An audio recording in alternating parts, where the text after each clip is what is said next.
foi a prova da primeira fase da OAB 40? Fácil, médio ou difícil? Quais são os temas que caíram nessa prova? Quantas questões o método QLR acertou e se tem alguma questão passível forte de anulação? Esses serão os tópicos do vídeo de hoje. E aí, meu povo, tudo bem com vocês? Sejam muito bem-vindos ao meu canal do YouTube. Meu nome é Ana Clara Fernandes, mais conhecida como Vício de um Estudante, e eu trabalho com exame de ordem há mais de 6 anos, aprovando mais de 25 mil pessoas em todo o Brasil. Então faz um tempinho aí que eu acompanho a prova do exame de ordem e, de fato, eu posso aqui expor as minhas considerações do que eu achei sobre essa prova. Então, se você fez essa prova, já deixe seu like, já se inscreva no meu canal, ou se você pretende fazer as próximas provas do OAB, já me acompanha aqui nesse canal do YouTube, porque toda semana tem vídeo novo para te ajudar a ser aprovado. E não esquece de me acompanhar lá no meu Instagram, que é @vício de um estudante, porque lá eu vou, de fato, conversar com vocês diariamente, postar alguma coisa em tempo real, porque vocês sabem, né, que depois da primeira fase as coisas acontecem muito rápido. Então, Ana, conta aí pra gente as tuas considerações sobre a prova da OAB 40. Primeiro de tudo, tá? Eu achei uma prova com enunciados menores em relação ao OAB 39 e ao OAB 38. Se vocês pegarem as provas anteriores, vocês vão ver que os enunciados estavam tendenciosamente a serem cada vez maiores. Estavam, de fato, estilo Enem. Nessa prova, obviamente, que tivemos questões grandes, mas a gente percebeu que os enunciados foram, em regra geral, menores. E isso é bom para o candidato, porque se torna uma prova menos cansativa. Enunciados menores, as alternativas menores, enfim, realmente se torna menos cansativo e mais fácil até de manter a concentração. Sendo que, ao mesmo tempo que o enunciado fica menor, cada palavra é extremamente importante. Então, você precisa prestar muita atenção para não cair em pegadinha, para não pensar além da banca, para de fato se atentar a tudo que está escrito no enunciado. Por isso que tem muita gente aí falando que foi uma prova cheia de pegadinhas. Mas é mais por essa percepção de tamanho de enunciados e, de fato, cada palavra ser importante. Minha opinião, eu não achei uma prova difícil. De fato, se a gente for analisar, algumas questões são mais complicadas do que outras, algumas matérias acabam sendo mais complicadas do que outras, mas eu não achei uma prova difícil. E eu vou te mostrar daqui a pouco por quê. Porque as questões estavam dentro dos padrões da banca, muitas questões foram vistas dentro do método QLR. Então, realmente, se a pessoa se dedicou, se ela estudou, se ela estava com a gestão emocional controlada, ela conseguiu a aprovação. Obviamente que existem exceções para tudo. E, de fato, a gente só vai conseguir ter dimensão se a prova foi considerada fácil, média ou difícil quando sair o listão, né? Que sai no dia 10 de abril. Que a gente vai poder contar quantos candidatos foram aprovados nessa prova. Mas se eu pudesse chutar, eu acredito que vai ser uma prova mediana. Nem uma prova fácil e nem uma prova dificílima, como já aconteceu em outras edições. Mais uma coisa que eu venho percebendo, conversando com vocês no meu direct, enfim, nas minhas redes sociais, é que vocês estão cada vez mais querendo estudar por menos tempo. Estão querendo se esforçar menos. Estão atrás de hacks para conseguir ser aprovado com o menos esforço possível. Sendo que, na verdade, a gente percebe uma seriedade da banca em fazer boas questões, em realmente não deixar ser uma prova fácil, para realmente ser uma barreira das pessoas que vão para a segunda fase ou não. Então, quanto mais perto da prova você deixa para estudar, menos tempo você tem para aprender. Isso é algo óbvio, mas que poucas pessoas percebem. Então, o que é que eu percebo? Não foi uma prova difícil, ao meu ver, mas aquelas pessoas que deixaram para estudar de reta final, muitas delas não conseguiram porque não teve tempo hábil para conseguir desenvolver todos os conhecimentos necessários. É cada vez mais importante ler a lei seca, é cada vez mais importante fazer muitas questões para entender o estilo de banca. E se a pessoa deixar para reta final, ela não vai conseguir essa aprovação. Então, mais uma vez, quanto antes você começar a se preparar, melhor. E aí eu vou aproveitar esse momento para fazer uma chamada para você que vai fazer a prova do OAB 41 ou a prova do OAB 42. Porque agora, nos dias 14, 15 e 16 de abril, às 20h20, eu vou dar um curso gratuito aqui no meu canal do YouTube chamado Passo a Passo da Aprovação. E o nome já diz, né? Eu vou te dar o passo passo a passo que os meus alunos fazem para ser aprovado, aplicando a minha metodologia. Qual é o passo a passo dos estudos, o que não fazer, como você deve fazer, o que você deve estudar. Então, enfim, eu vou te dar o caminho para você seguir nesses aulões gratuitos. E ao final do evento, eu vou abrir as 2 próximas turmas do Método QLR. A turma de 90 dias para quem vai fazer a prova do OAB 41 e a turma de 180 dias para quem vai fazer a prova do OAB 42. Então, ó, não perde! Tem que começar a estudar com antecedência. Então clica aqui no link da descrição que eu vou deixar do evento para você não perder essa oportunidade, porque a cada prova que passa demonstra a necessidade de se preparar com antecedência. Agora vamos para o padrão das questões. Gente, quando eu fui analisar essa prova, eu peguei a prova na segunda-feira à noite e na terça-feira, né? Eu já comecei a ver quais são os temas abordados, os artigos que foram abordados, enfim, o que a questão pedia. E olha, a prova da UAB continua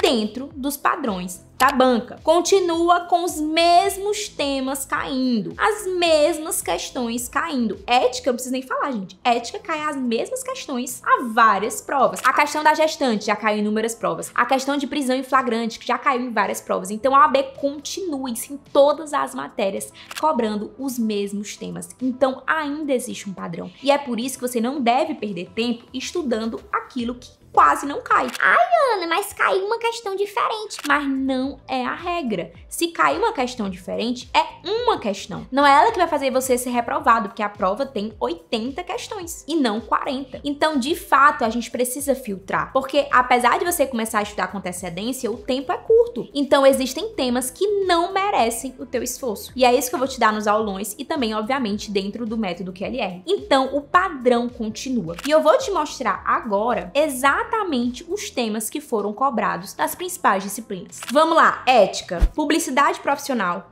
órgãos da OAB que faziam, era um tema que realmente fazia tempo que não caía, mas a gente estuda no Método QLR. Incompatibilidade e impedimento, mandato judicial, processo disciplinar, sociedade de advogados e prerrogativas dos advogados 2 vezes. Temas que caem sempre. Constitucional, ordem social, questãozinha de saúde, muito boa. Súmula vinculante, processo legislativo, controle de constitucionalidade 2 vezes e estado de defesa. Todos os temas trabalhados no Método QLR.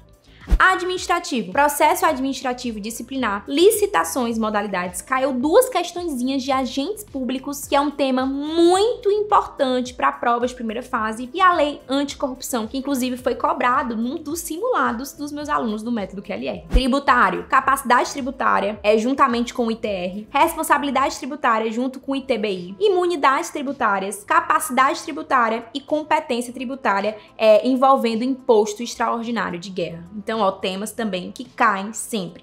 Direito civil, família, poder familiar e guarda, execução relacionado à impenhorabilidade de bens de família, coisas relacionadas às benfeitorias, contrato de compra e venda, família de novo, que caiu o regime de bens do casamento, fazia tempo que não caía na prova da OAB, mas também é um tema que a gente sempre aposta, porque já caiu em muitas outras provas da OAB, e defeitos do negócio jurídico, que é um tema mamão com açúcar, que inclusive os meus alunos estudam na primeira semana de estudo. Processo civil, tutela provisória.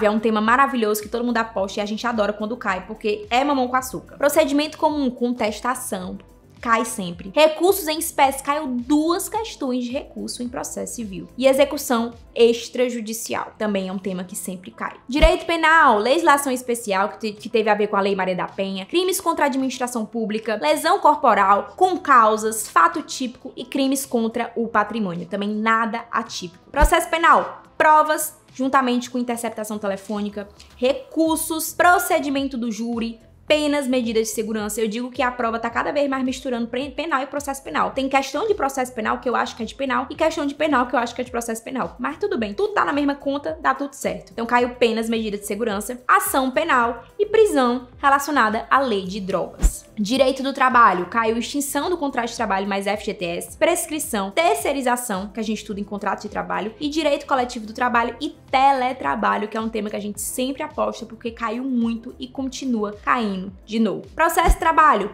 custas processuais, execução, competência, audiência trabalhista e recurso em espécie. Tudo de processo de trabalho foi visto no método QLR. Empresarial, atividade empresarial, direito societário, propriedade intelectual e falências. Propriedade intelectual é um tema que quase nunca cai e a gente nem escolhe para estudar ele. Então foi um tema que caiu em uma questão de empresarial que a gente simplesmente ignora. Ignora porque é um tema que não vale a pena você estudar tudo para poder acertar uma questão de vez em quando for cair. Eu nem lembro a última vez que caiu isso aqui na prova da OAB. Eleitoral, candidaturas, tem a ver com a prestação de contas e propaganda eleitoral. A gente ainda tá conhecendo a banca relacionada, né, a essas matérias novas. Previdenciário, auxílio reclusão e a aposentadoria por incapacidade. Os dois foram abordados no método QLR. Consumidor, cláusulas abusivas e planos de saúde. São dois temas que a gente estuda assim no método QLR, né? Teve apenas aquela questãozinha do saque, que ela foi muito específica, inclusive está passível de anulação por violação do edital. E ECA, sobre adoção, guarda e semi-liberdade. Dois temas que sempre caem, então inclusive estão entre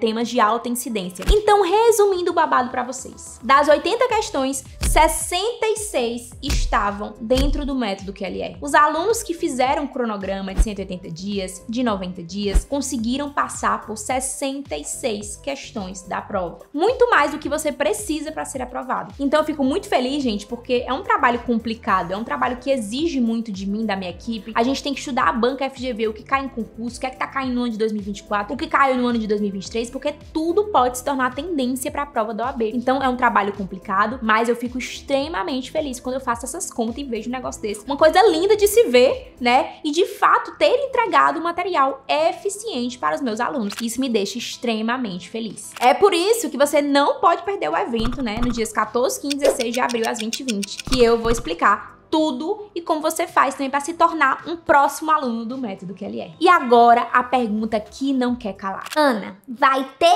ou não a anulação na primeira fase da OAB 40? E bom, gente, eu não tenho bola de cristal. Inclusive, eu costumo falar que esse, pra mim, é o pior período. Por quê? Se eu acreditar muito numa questão e ela não for anulada, eu me frustro e frustro também todo mundo que acredita em mim. Se eu disser que a questão não vai ser anulada e ela for anulada, eu me frustro. Entendam que ninguém manda nessa prova, só quem manda é a própria OAB e a FGV. Então, elas decidem se vai ser anulada ou não. O que a gente faz é apenas dar argumentos para vocês recorrerem por conta própria das questões que a gente acredita serem passíveis de anulação. Até o presente momento, né, que eu gravei esse vídeo, existem 3 questões que para mim são as mais fortes. Tem a questão do saque de direito do consumidor, que para mim ela viola o edital, porque ela tá fundamentada num decreto, sendo que no edital tem previsto apenas o CDC. Então, para mim, ela tem que ser anulada por violação do edital. Segundo lugar, a questão de ética, que fala sobre órgãos do OAB, que fala sobre o 5º constitucional. Porque, de fato, ela está errada. Não tem resposta correta por essa questão fundamentada na própria Constituição Federal. Eu até já postei o argumento dela lá no meu Instagram, então vão lá, @VicioEstudante, para ver os argumentos. E a terceira questão é a de previdenciário, que eu não sei se vai ser anulada, porque eu tenho uma opinião, muita gente tem outra, que é a que fala do tetraplégico. Porque ele fala que uma pessoa sofreu um acidente e virou tetraplégico, tendo incapacidade permanente. A questão fala capacidade permanente. Só que o item correto da questão fala que se ele voltar, se ele tiver capacidade para tal, ele pode voltar a trabalhar e aí o benefício dele vai ser cessado. E isso realmente acontece na prática, né? Uma pessoa que é tetraplégica ou então tem incapacidade permanente, ela tem o quê? Fiscalização, perícia do INSS em tempos e tempos. Porque essa incapacidade, mesmo ela sendo permanente, ela pode mudar. É raro, mas ela pode mudar. Então, assim, pra mim, a questão está certa. Sendo que, ao meu ver, também foi uma sacanagem a OAB exigir isso dos candidatos. Porque ele botou tetraplégico. A primeira coisa que a gente acha numa pessoa tetraplégica é que é irreversível, né? Concordam? Todo mundo acha que é irreversível. Eu achava que era irreversível. Sendo que quando a gente vai pesquisar, não, existem níveis. E que pode sim ser irreversível, né? Além disso, a questão não deixa claro se ele vai voltar a trabalhar na função que ele exercia, no cargo que ele exercia ou não. Então, assim, a questão não está errada. Mas ela está muito mal formulada. Poderia ter mais detalhes e, de fato, também exigir isso do aluno é sacanagem, vamos combinar. Então, essas, a meu ver, são as questões mais fortes. Não sei se vai ser anulado. A gente torce sempre pra sim, né? O resultado final você vai sair no dia 10/4. E é isso. em geral, eu achei uma prova bem feita. Eu achei que, de fato, a OAB fez boas questões dentro dos padrões da banca e que merece esse reconhecimento de fato. Então é isso, pessoal. Espero que vocês tenham gostado. Me digam a opinião de vocês aqui nos comentários, porque eu vou adorar falar um pouquinho sobre essa prova da OAB 40. E até o próximo vídeo. Tchau!